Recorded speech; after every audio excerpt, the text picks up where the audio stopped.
Hello and welcome to Commodity Champions. I'm Manisha Gupta. Well, India's festive season kicks off this week with Raksha Bandhan and will extend until Christmas and then New Year's.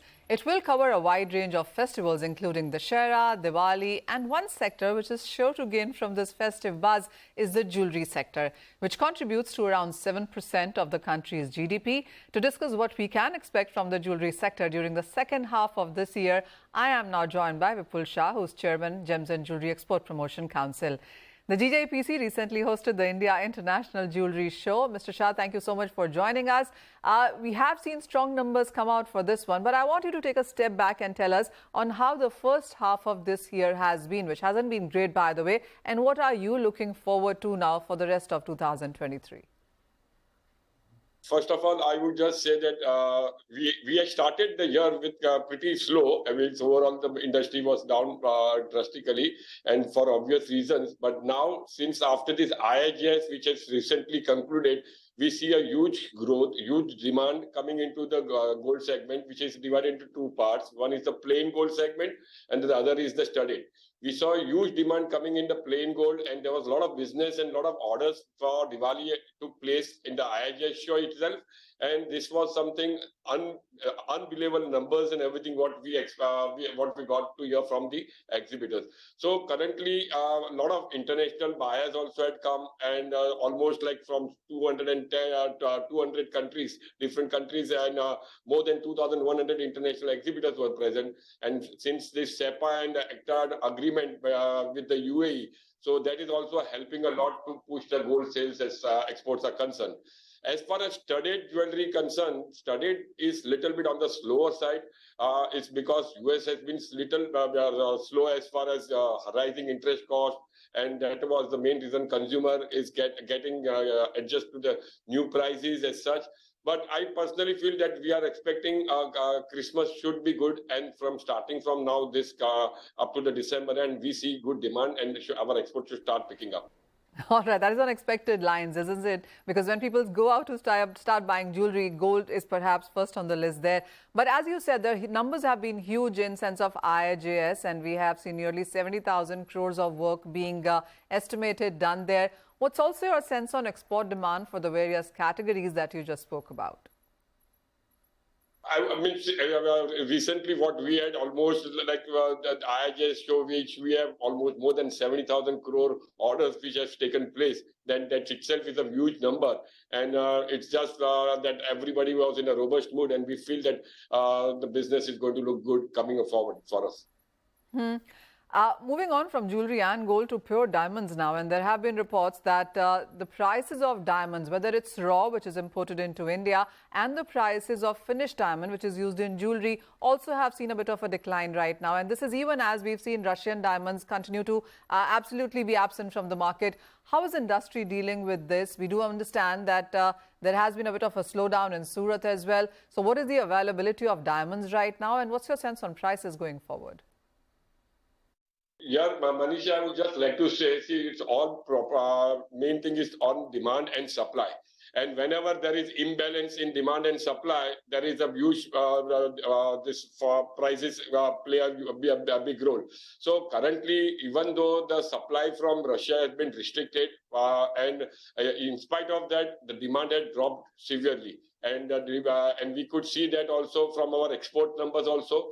And so whatever, even though with the current supply, we could not match, the demand was much comparatively less. So the supply pressure was always there. And in spite of that, the prices had started to fall. And now things are moving in a different way. We feel that now the market should start picking up. We see a good season coming ahead of us. And gradually we see our exports also to start going up. And I personally find that the prices should stabilize around these levels, and it would be a good price for anybody to enter into. All right. So the diamond prices may stabilize going forward. But when we also look at gems and jewelry, it's big in terms of exports, foreign exchange, merchandise as well. How would you look at the various steps that the government seems to be now taking to boost this sector? Because there is this deadline put out to you for $100 billion worth of export in gems and jewelry. How far, how close are you from those numbers?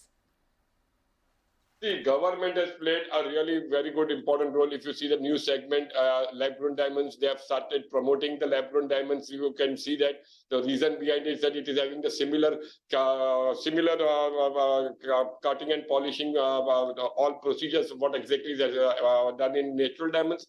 So that is where government is saying that no new mines coming up next 10 to 15 years, and they want to take care of the employment side, and that's the good part what they have done. This segment also started doing good, and only thing is what we understand that a lot of marketing and promotion needs to be done for this particular segment. We had a roundtable conference for both natural as well as the lab grown, and both the segment would complement each other, and both the segments needs marketing efforts to be done, and that's what our council is also going to look into it, and will be spending a lot in coming times for this marketing. You spoke about the lab-grown diamonds, but there is still some apprehension when I speak to people in the industry about lab-grown diamonds. How do you see natural and lab-grown diamonds and these businesses continue to work side by side? And what's your sense on the price difference that we look for both of these? It's a good question, Manisha, and I would just say that both segments are going to exist. Both segments are going to complement each other. See, there is a natural diamond, so there is a comparison, and there is always a room for the lab-grown diamonds to take the market share. But currently, lab-grown diamond section is going to an affordable class. It is going where the desire for people in the middle segment, mid-segment and lower medium class, where they could not afford to buy a diamond. That is an area where exactly the market it is tapping those kind of segment, where natural has already taken its position. It is based on emotions, it is on valuation, and that is where exactly it is existing. Both needs promotion, and both are going to do good as such. As far as lab-grown, the price is what is falling down. See, anything which is a technological product, so any technological product is going to take some time.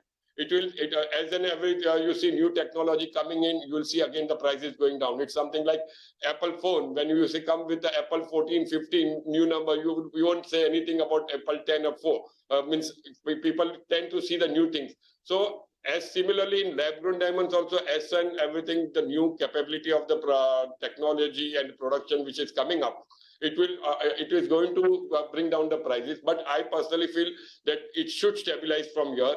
A lot of marketing efforts needs to be done for this segment, and I'm sure this will be also accepted in a very good way. Mr. Shah, I also want to dwell slightly deeper into the export market. We do understand that the US and China are running slow. We do understand about the FTA with the UAE as well. Are there newer markets that you as a council are looking at?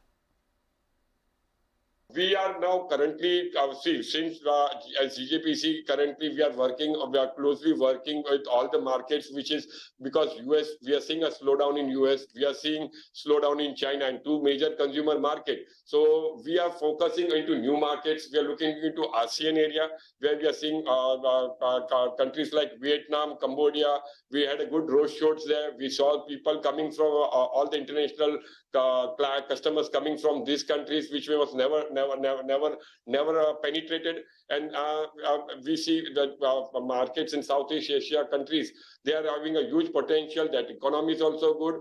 The GDP is also doing good. So we feel that we should look into marketing into those segments where we can find very good demand for our products.